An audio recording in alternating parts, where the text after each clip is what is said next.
les amis, aujourd'hui, je vais réaliser du rôti de porc. Comment c'était délicieux, c'est facile et rapide à faire. Tout d'abord, je vais bien nettoyer le porc. Ensuite, je vais couper ça en petits morceaux. Je vais ajouter une cuillère à soupe d'assaisonnement de viande de la cuisine de Marina, une cuillère à soupe d'épices cancan, voilà, un peu de sel et je vais bien mélanger le tout. Ensuite, je vais faire frire. Pour l'état suivant, j'aurai besoin de 5 tomates, 2 oignons, 2 carottes, un peu d'ail et un poivron rouge et du persil. Après la friture, je vais ajouter quelques gousses d'ail, 2 piments que je vais bien piler là.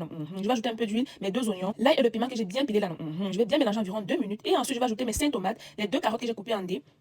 Je vais bien mélanger encore 2 minutes et je vais ajouter un peu d'eau, les amis. Un verre d'eau, c'est bon. Je vais ajouter une cuillère à soupe d'assaisonnement de viande, le bon cube tous usages et je vais bien mélanger. Je vais laisser mijoter à peu près 10 minutes à feu doux, les amis. Vous vérifiez de temps en temps la cuisson. 10 minutes plus tard, je vais mélanger et je vais ajouter les 1 poivron rouge, le porc que j'ai fait frire, le persil. Je vais bien mélanger et je vais ajouter encore un petit verre d'eau et je laisse mijoter 5 minutes et ensuite je vais laisser mijoter à peu près 8 minutes à feu, les amis. Vous vérifiez de temps en temps la cuisson. Et là, je vais faire mes pâtes, les amis. Vous voyez, non. Je vais accompagner ça avec les spaghettis et ensuite 8 minutes plus tard, voilà le résultat. Mon rôti de porc est bien fait comme il faut. Si vous avez aimé, n'oubliez pas de liker, partager et d'enregistrer. La version longue et bien détaillée est disponible sur YouTube.